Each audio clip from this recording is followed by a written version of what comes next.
करता। मुझे ये कहते हुए अफसोस है। मेरे ख्याल में तो वो नहीं करता। वो 30 दिन तक तुम गजा वालों को प्यासा क्यों रखता है? क्या 31वां दिन तुम्हें पानी मिल जाता है? इसने कहा नहीं, हमारे पास पानी नहीं है। मैंने कहा अच्छा तो फिर तुम 30 दिन गजा में खाने के बगैर रहोगे? क्या 31वां दिन तुम्हारा फ्रिज भर जाएगा? इसने कहा नहीं, ये नहीं भरेगा।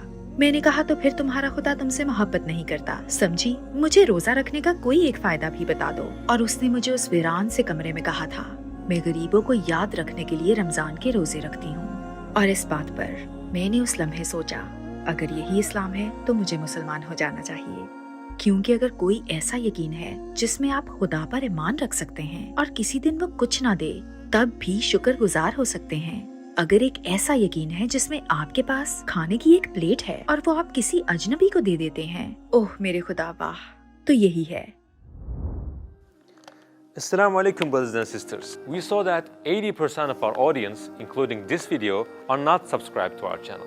As you know, we are a non-profit organization and advertisements are disabled on our videos. So the only reason we are asking for this is to spread the truth. It may seem like a small act, but inshallah it may be a means of guidance for many people. Now let's click the subscribe button and let's together walk towards eternity.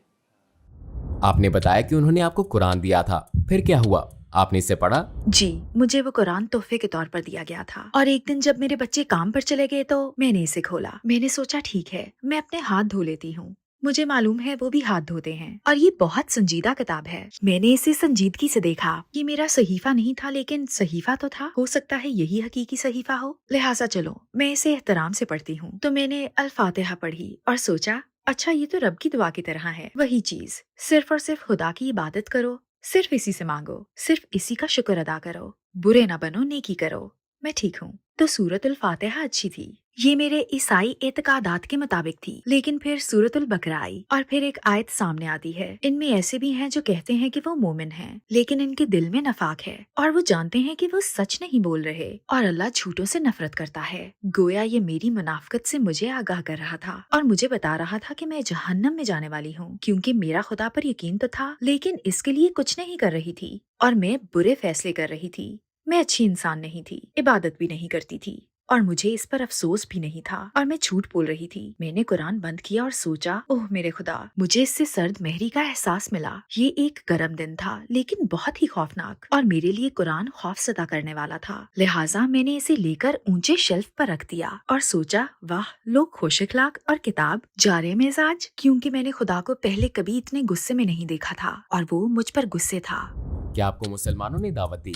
मुझे अपने सफर के दौरान एक जगह से दावत मिली थी। वो लोगों का एक ग्रुप था और उन्होंने मुझे काफी तवज्जो दी। क्या आप जानते हैं वो कौन थे?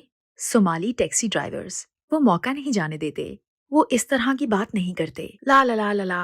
उन्होंने मुझे दावत दी तो मैंने कहा अस्सलाम वालेकुम, क्योंकि मैं फलस्तीन में रहती थी और मेरे ख्याल में इसका मतलब हेलो था। वालेकुम अस्सलाम, क्या आप मुसलमान हैं? नहीं, मगर मैं दिलचस्पी रखती हूँ। ओह वाकई, होशियार रहें क्योंकि आपको यहीं पर एक लेक्चर मिलने वाला है। आपको अपने ड्राइवर से एक खुतबा मिलने वाला है। और मैंने वाकई काफी एंजॉय किया और इन्होंने इस तरह की बात की जैसे कि हजूर सल्लल्लाहु अलैहि वसल्लम ने आयशा से फरमाया। और मैं उन बाकमाल अजीम इंसान के बारे में जान रही थी जो 1400 साल पहले अरब के एक रेगिस्तान में थे और लिख पढ़ नहीं सकते थे, लेकिन उन्होंने लोगों को सिखाया और उन्हें और दुनिया को तब्दील किया और मुझे मोहम्मद सल्लल्लाहु अलैहि वसल्लम से इश्क हो गया।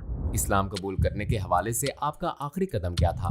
तकरीबन 2007 में मुझे इस्लाम चैनल में मुलाजमत की पेशकश हुई, क्योंकि मैं फलस्तीनियों के लिए इंसाफ की हमायत कर रही थी और इराक के लोगों के लिए भी। इस्लाम चैनल के मोहम्मद अली ने मुझे मुलाजमत की पेशकश की और मैंने कहा, मेरी 2 शराइत हैं। पहली शर्त, मुझसे इस्लाम के बारे में बात मत करना, क्योंकि मेरे नजदीक ये बहुत अच्छा है और मेरे ख्याल में आप लोग भी बहुत अच्छे हैं, लेकिन ये मेरे लिए नहीं है। और दूसरी शर्त, मैं आपकी टीवी स्टेशन पर हिजाब नहीं पहनूंगी, क्योंकि मेरे ख्याल में ये औरतों को कंट्रोल और बदनाम करता है और मैं एक मुनाफिक नहीं बनना चाहती। तब उन्होंने कहा, अल्लाह फैसला करेगा कि आप मुसलमान होंगी या नहीं, ये मेरे हाथ में नहीं है। मैंने कहा, नहीं, मेरा मुसलमान होना मुमकिन नहीं, कभी नहीं, हरगिज नहीं।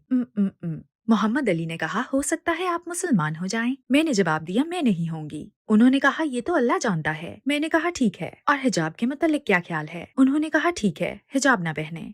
लेकिन प्लीज जितना हो सके हयादार लिबास पहने, इससे हम कबूल कर लेंगे। और इस तरह मैंने इस दुनिया में सफर करना शुरू किया। मुकर्रीन, शयूख से इंटरव्यू लिए, इस्लाम के मुतालिक बात करने वाले मजीद लोगों और मुसलमानों तक रसाई मिली, और मैं 2010 में सहाफी की हैसियत से ईरान गई बतौर नामानिगार अल कुर्द रियासत की रैली पर रिपोर्ट बनाने के लिए। मेरी दिलचस्पी हमेशा से फलस्तीन में थी, तो मैं ईरान में थी। हम लोग कौम पहुँचे। हम एक ट्रिप पर थे और ये रमजान का महीना था। मैं इस मस्जिद में गई और जब मस्जिद में दाखिल हुई तो मैंने सोचा, अच्छा मेरा ख्याल है कि मैंने पूरा वजू किया था। बिल्कुल हाँ, शायद मैंने अपने साथ सफर करने वाले दोस्त के साथ वजू किया था। और मैंने दहलीज पार करते हुए दुआ की और कहा, ए अल्लाह, आपने मुझे जो कुछ दिया इसका शुक्रिया, और अब मैं आपसे और कुछ नहीं मांगूंगी क्योंकि आपने मुझे बहुत नवाजा है। लेकिन प्लीज फलस्तीन पर अपनी रहमत करें। और फिर मैं इर्द गिर्द का जायजा लेने और चुप करके रिपोर्टिंग करने चली गई। मेरे पास आईफोन था। मैंने सोचा, वाह, ये तो बहुत जबरदस्त बात है। आप रमजान में एक ईरानी मजार पर मौजूद हैं। आपके पास एक बेहतरीन स्टोरी है। आप इसे पूरी दुनिया में बेच सकते हैं। इस वक्त मैं मजहबी जहन से नहीं सोच रही थी, इस तरह से कि ओह, मैं मुसलमान होना चाहती हूँ। मैं तहकीक करने और कुछ खुफिया तस्वीरें लेने के लिए गई थी। लेकिन जब हम मरकजी जगह पर पहुँचे तो मैं बैठ गई और मुझे ऐसा लगा कि सुकून की आबशार के नीचे बैठी हूँ,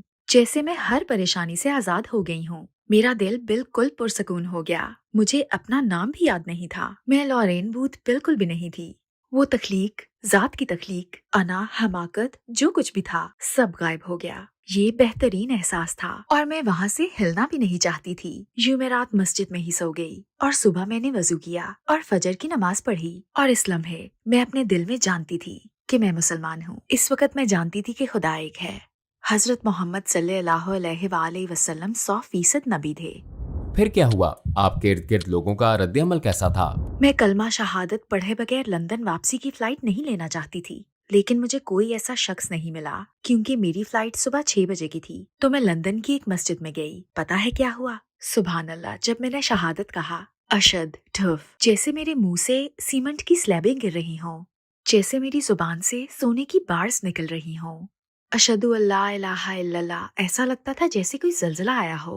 अशहदु अन्ना मुहम्मदन अब्दुहु व रसूलु, ठुफ, और मैं जमीन पर गिर गई। वाह, क्या यादगार लम्हा था। और अचानक मुझे लगा जैसे मैं रुई की एक बड़ी गेंद में हूँ, जैसे मैं रुई में लिपटी हुई हूँ। ये बहुत नरम और लतीफ एहसास था और हर चीज गैर हकीकी महसूस हो रही थी। अगले दिन जब मैं अपने बच्चों को स्कूल ले जा रही थी और वो आगे भागे और मैं घर से बाहर निकली, मैंने सोचा, तुमने अपना हिजाब नहीं पहना। फिर मुझे ख्याल आया, अरे अब तुम ईरान में नहीं हो, तुमने हिजाब नहीं पहना, तुमने हिजाब नहीं पहना, तुम बरहना हो। और मैं अपने घर के दरवाजे से बाहर कदम न रख सकी। मैंने वापस जाकर वो स्कार्फ ढूंढा जो किसी ने मुझे दिया था और उसे इंतहाई अजीबो गरीब तरीके से पहना और स्कार्फ में लड़कियों को छोड़ने स्कूल चल पड़ी। उन्होंने पूछा, अम्मी आपने हिजाब क्यों पहना है? मैंने कहा, सर्दी है। उन्होंने कहा, नहीं गर्मी है। मैंने कहा, जो भी है, तुम जाओ, जाकर खेलो, जंगल में घूमो। और जब मैं स्कूल पहुंची तो एक बच्चे का वालिद, जो यहूदी क्रॉनिकल के लिए काम करता था, गोया सोच रहा था कि ओह, ये तो बहुत बड़ी खबर है। और मैं सोच रही थी, ओह, मैं बड़ी मुश्किल में फंस गई हूँ। इसका अंदाज बता रहा था कि हाँ, जैसे इसके सारे क्रिसमस के दिन एक साथ आ गए हों। लेकिन मुझे कोई परवाह नहीं थी। मैं घर गई और अगले 7 दिन में सब कुछ बदल गया। मैं नमाज पढ़ना चाहती थी, मैं अल्लाह के सामने रोना चाहती थी। मैंने अपना सर जमीन पर रख दिया जैसे मैंने मुसलमानों को करते देखा था।